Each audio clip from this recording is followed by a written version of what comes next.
Hello, and welcome to Unwind with Rebecca. Apologies for the delay on this episode. I've been spending a lovely few days with some friends who are visiting. Last year, when I was living in Bulgaria, I met an amazing musician called Kopriva, and we worked together making music. It is her creation that you hear now, and I will leave a link to her channel in the description below. We worked hard last night to create this beautiful music to introduce my channel. As promised, I will be reading from Alice's Adventures in Wonderland by Lewis Carroll. So make yourself comfortable, stop what you're doing, and focus on maintaining a gentle rhythm of breathing. Chapter 10. The Lobster Quadrille. The Mock Turtle sighed deeply and drew the back of one flapper across his eyes. He looked at Alice and tried to speak, but for a minute or two, sobs choked his voice. "Same as if he had a bone in his throat," said the Griffin, and it set to work shaking him and punching him in the back. At last the Mock Turtle recovered his voice and, with tears running down his cheeks, he went on again. "You may not have lived much under the sea." "I haven't," said Alice. "And perhaps you were never even introduced to a lobster." Alice began to say I once tasted, but checked herself hastily and said, "No, never." "So you can have no idea what a delightful thing a lobster quadrille is." "No, indeed," said Alice. "What sort of a dance is it?" "Why," said the Griffin, "you first form into a line along the seashore." "Two lines!" cried the Mock Turtle. "Seals, turtles, salmon, and so on. Then when you've cleared all the jellyfish out of the way—" "That generally takes some time," interrupted the Griffin. "You advance twice." "Each with a lobster as a partner," cried the Griffin. "Of course," the Mock Turtle said. "Advance twice, set to partners, change lobsters and retire in the same order," continued the Griffin. "Then, you know," the Mock Turtle went on, "you throw the—" "The lobsters!" shouted the Griffin, with a bound into the air, "as far out to sea as you can." "Swim after them!" screamed the Griffin. "Turn a somersault in the sea!" cried the Mock Turtle, capering wildly about. "Change lobsters again!" yelled the Griffin. "Back to land again, and that's all the first figure," said the Mock Turtle, suddenly dropping his voice, and the two creatures, who had been jumping about like mad things all this time, sat down again very sadly and quietly and looked at Alice. "It must be a very pretty dance," said Alice timidly. "Would you like to see a little of it?" said the Mock Turtle. "Very much indeed," said Alice. "Come, let's try the first figure," said the Mock Turtle to the Griffin. "We can do without lobsters, you know. Which shall sing?" "Oh, you sing," said the Griffin. "I've forgotten the words." So they began solemnly dancing round and round Alice, every now and then treading on her toes when they passed too close and waved their forepaws to mark the time, while the Mock Turtle sang this, very slowly and sadly. "Will you walk a little faster," said a whiting to a snail. "There's a porpoise close behind us, and he's treading on my tail. See how eagerly the lobsters and the turtles all advance. They are waiting on the shingle. Will you come and join the dance? Will you, won't you? Will you, won't you? Will you join the dance? Will you, won't you? Will you, won't you? Won't you join the dance? You can really have no notion how delightful it will be when they take us up and throw us with the lobsters out to sea." But the snail replied, too far, and gave a look askance. Said he thanked the whiting kindly, but he would not join the dance. Would not, could not, would not, could not, would not, could not join the dance, would not, could not, would not, could not join the dance. What matters it how far we go, his scaly friend replied. There's another shore, you know, upon the other side. The farther off from England, the nearer is to France.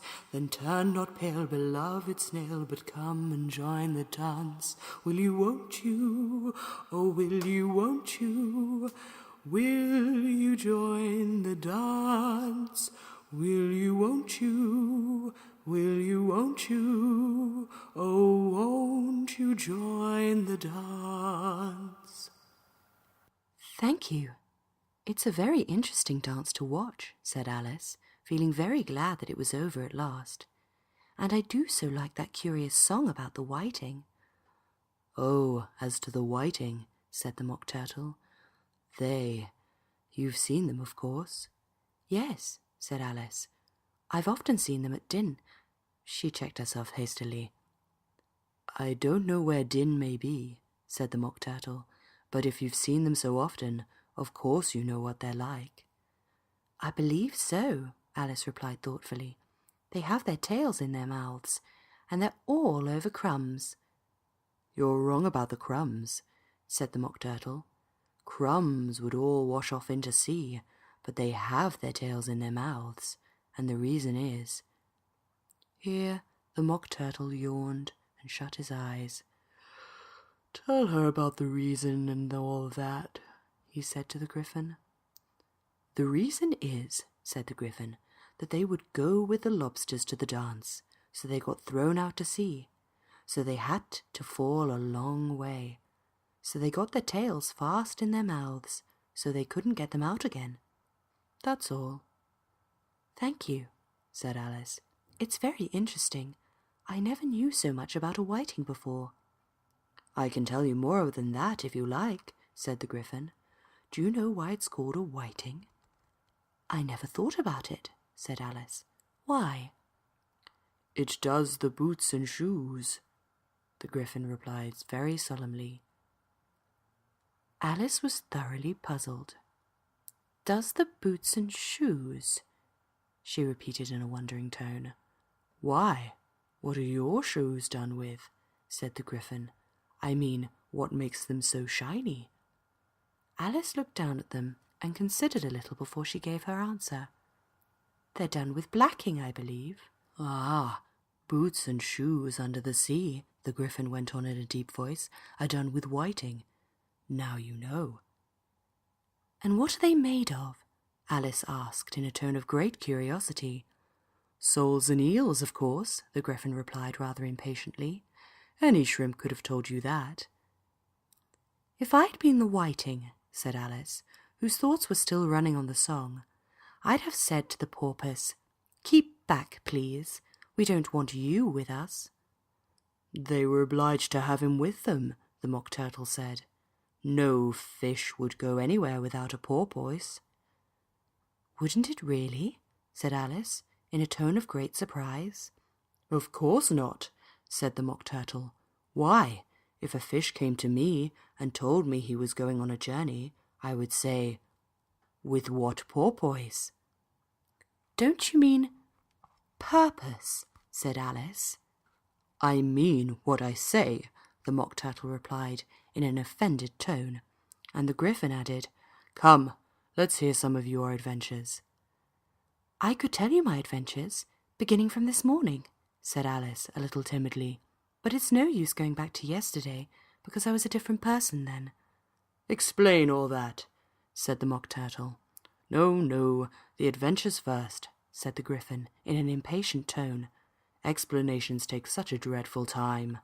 So Alice began telling them her adventures from the time when she first saw the White Rabbit. She was a little nervous about it just at first.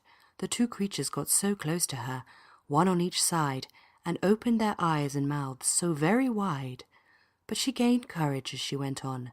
Her listeners were perfectly quiet, till she got to the part about her repeating, You're old, Father William, to the caterpillar, and the words all coming different, and then the Mock Turtle drew in a long breath and said, "That's very curious."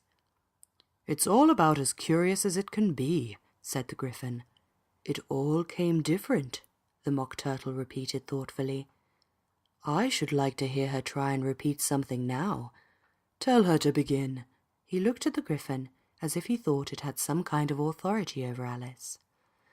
"Stand up and repeat, "'Tis the voice of the sluggard,'" said the Gryphon.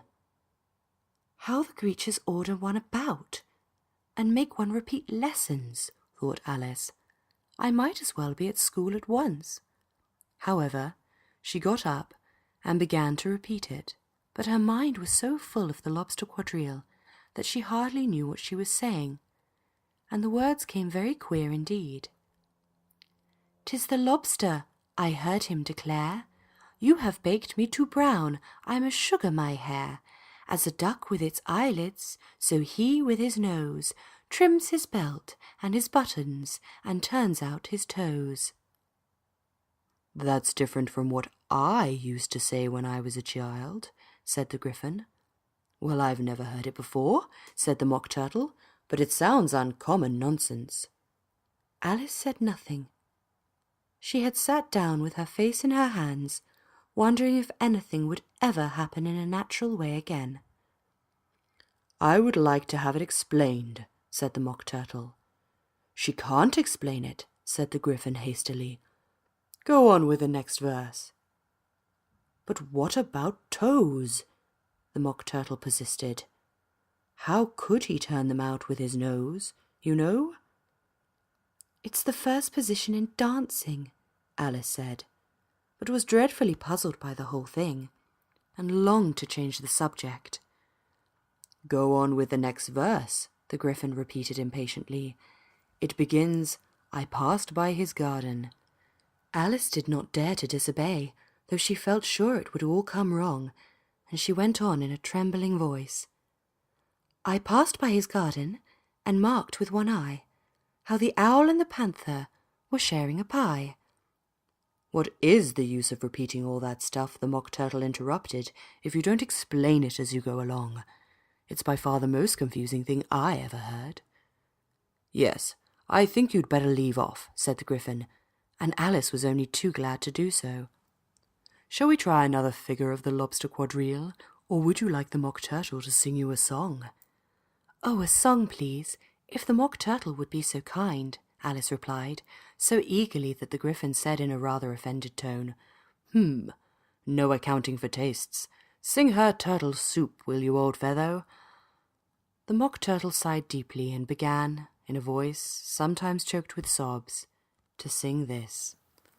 "Beautiful soup, so rich and green, waiting in a hot tureen. Who for such dainties would not stoop? Soup of the evening, beautiful soup. Soup of the evening, beautiful soup. Beautiful soup. Beautiful soup. Soup in the evening, beautiful, beautiful soup. Beautiful soup, who cares for fish, game, or any other dish? Who would not give all else for 2 pennies worth of beautiful soup? Pennies worth of beautiful soup, beautiful soup. Beautiful soup, soup of the evening, beautiful, beautiful soup. "Chorus again!" cried the Gryphon, and the Mock Turtle had just begun to repeat it when a cry of "The trial's beginning" was heard in the distance. "Come on," cried the Gryphon, and taking Alice by the hand, it hurried off, without waiting for the end of the song. "What trial is it?"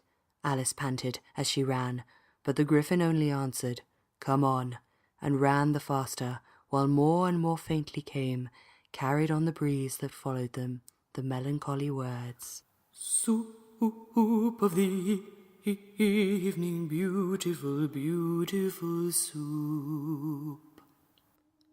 And that concludes our 5th episode. A musical one, to be sure. Thank you so much for listening, and please leave your feedback in the comments section below.